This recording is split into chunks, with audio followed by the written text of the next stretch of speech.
Pictured here is a Chinese Flying V copy. I bought this last year because I wanted something that reminded me of my first guitar, which was also a Flying V. Although this one isn't right-handed, that was flipped, and it looks a heck of a lot more like a Gibson than mine ever did, it suffices as far as satisfying that need to play something that feels like my first guitar.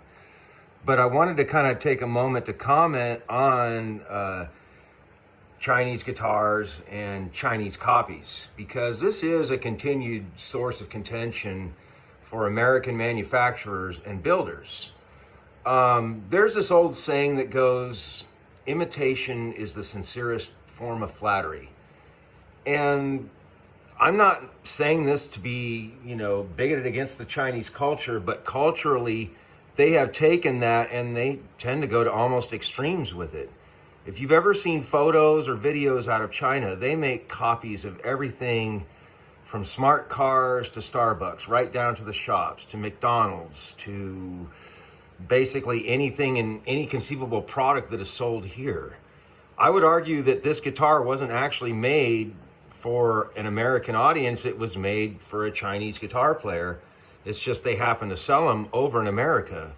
Now, I know as far as this body style, this one, I know Gibson isn't as adamant when they pursue copyrights, but it's not trying too hard. It never had the Gibson logo on top, which is another reason why I'm using this specific guitar to make this video.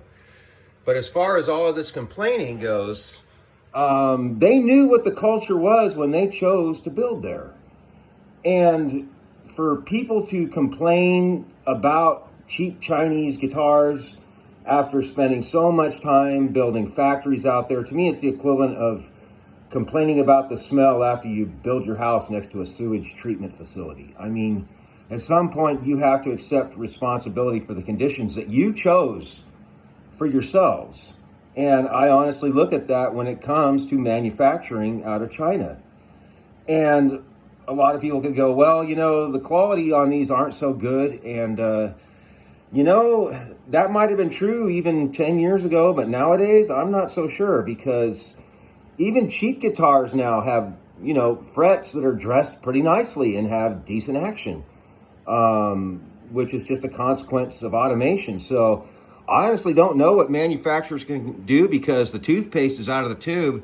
But either way, it's just a reminder that the market is really screwed right now. No one can really justify their prices, and at some point a reset has to come.